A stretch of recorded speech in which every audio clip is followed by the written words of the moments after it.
नमस्कार, आपका मेरे चैनल में स्वागत है। आज मैं आपको अपरा एकादशी की कथा सुनाने जा रही हूँ। हिंदी पांचांग के शुक्ल पक्ष और कृष्ण पक्ष के प्रत्येक 11वीं तिथि को एकादशी कहते हैं। एक वर्ष में कुल 24 एकादशी पड़ती हैं। वहीं मल मास होने पर इनकी संख्या बढ़कर 26 हो जाती है।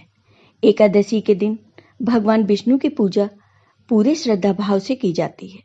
मान्यताओं के अनुसार जिस तरह प्रदोष व्रत भगवान शिव को प्रिय है, उसी तरह एकादशी भगवान विष्णु को पसंद है। ज्येष्ठ मास के कृष्ण पक्ष में पड़ने वाली एकादशी तिथि को अपरा एकादशी के नाम से जाना जाता है।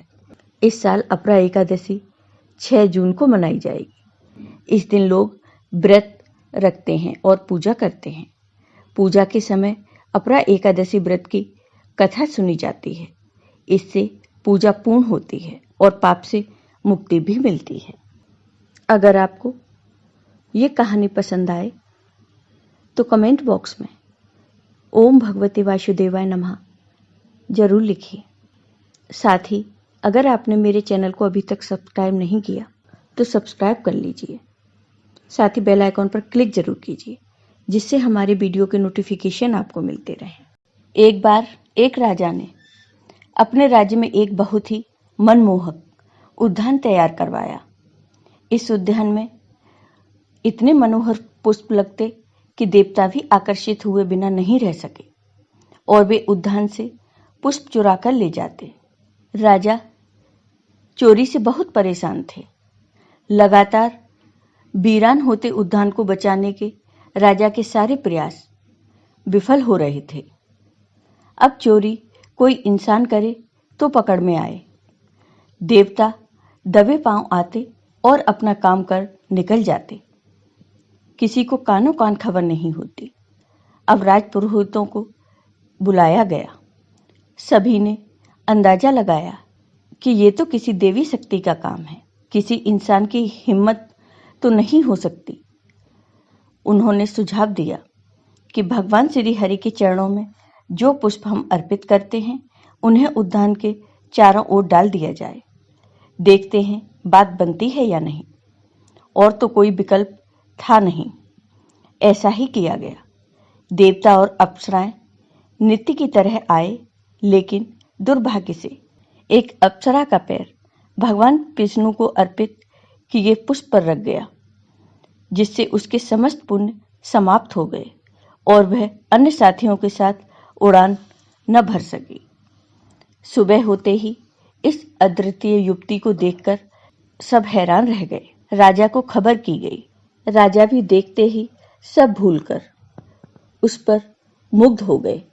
अप्सरा ने अपना अपराध कबूल करते हुए सारा वृतांत राजा को कह सुनाया और अपने किए पर पश्चाताप किया।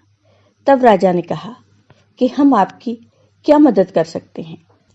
तब अप्सरा ने कहा कि यदि आपकी प्रजा में से कोई भी ज्येष्ठ कृष्ण एकादशी का उपवास रखकर उसका पुण्य मुझे दान कर दे तो मैं वापस लौट सकती हूँ। राजा ने प्रजा में घोषणा करवा दी। इनाम की रकम भी तय कर दी, लेकिन कोई उत्साहजनक प्रतिक्रिया नहीं मिली। राजा पुरस्कार की राशि बढ़ाते बढ़ाते आधा राज्य तक देने पर आ गए, लेकिन कोई सामने नहीं आया। किसी ने एकादशी व्रत के बारे में तब तक सुना भी नहीं था। न राजा ही जानते थे, न पुरोहित। प्रजा में जानने का तो सवाल ही नहीं होता।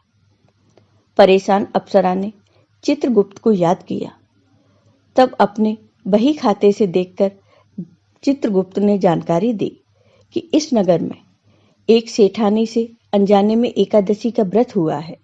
यदि वह संकल्प लेकर व्रत का पुण्य तुम्हें दान कर दे तो बात बन सकती है। उसने राजा को यह बात बता दी। राजा ने ससम्मान सेठ सेठानी को बुलाया। पुरोहितों द्वारा संकल्प करवाकर सेठानी ने अपने व्रत का पुण्य उस अप्सरा को दान में दे दिया, जिससे अप्सरा राजा व प्रजा का धन्यवाद कर स्वर्ग लौट गई। वहीं अपने वादे के मुताबिक सेठ सेठानी को राजा ने आधा राज्य दे दिया। राजा अब तक एकादशी के महत्व को समझ चुका था। उसने 8 से लेकर 80 साल तक राज परिवार सहित राज्य के सभी स्त्री पुरुषों के लिए वर्ष की प्रत्येक एकादशी का उपवास अनिवार्य कर दिया। बोलो विष्णु भगवान की जय। हे विष्णु भगवान, आप सदैव अपने भक्तों पर ऐसे ही अपनी कृपा बनाए रखना। अपरा एकादशी की पूजा विधि। अपरा एकादशी पर भगवान विष्णु की पूजा एक दिन पहले दसवीं तिथि की रात से ही शुरू हो जाती है। दसवीं तिथि के दिन सूर्यास्त के बाद भोजन ग्रहण करने की मनाही है। सुबह सूर्योदय से पहले उठें और स्नान के जल में गंगा जल मिलाकर स्नान कर साफ कपड़े पहनकर भगवान विष्णु का ध्यान करें। पूर्व दिशा की तरफ एक पटले पर पीला कपड़ा बिछाकर भगवान विष्णु की फोटो को स्थापित करें। इसके बाद दीपक जलाएं और कलश स्थापित करें। भगवान विष्णु को फल, फूल, पान, सुपारी, नारियल, लौंग आदि अर्पित करें और खुद भी पीले स्थान पर बैठें। अपने दाएं हाथ में जल लेकर अपनी मनोकामना का मन में ध्यान कर भगवान विष्णु से प्रार्थना करें। पूरा दिन उपवास रखकर शाम के समय अपरा एकादशी की व्रत कथा सुनें और फलाहार करें। शाम के समय भगवान विष्णु की प्रतिमा के सामने एक गाय के घी का दीपक जलाएं। माना जाता है कि जो लोग एकादशी के दिन व्रत नहीं कर रहे हैं उन्हें इस दिन चावल नहीं खाने चाहिए।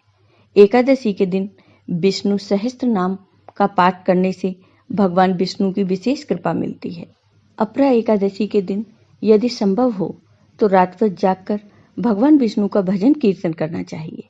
यदि ऐसा संभव न हो तो बेड पर सोने की बजाय जमीन पर लेटें। अगले दिन सुबह सूर्योदय से पहले उठें।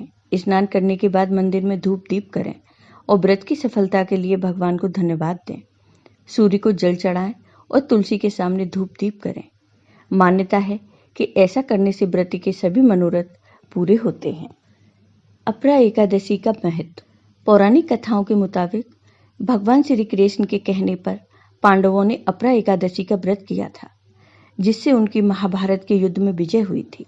साथ ही मान्यता है कि अपरा एकादशी का व्रत करने से भक्त के सभी दुख दूर होते हैं और उसके सभी पापों का अंत होता है। ऐसा भी कहा जाता है कि इस व्रत के प्रभाव से ब्रह्म हत्या, भूत योनि, दूसरे की निंदा, झूठ बोलना, झूठे शास्त्र पढ़ना आदि सभी तरह के पाप नष्ट हो जाते हैं। इस दिन भगवान विष्णु की पूजा की जाती है और व्रत रखा जाता है। अपरा एकादशी व्रत से आरोग्य प्राप्त होता है। इस व्रत से विशेष फल की प्राप्ति होती है।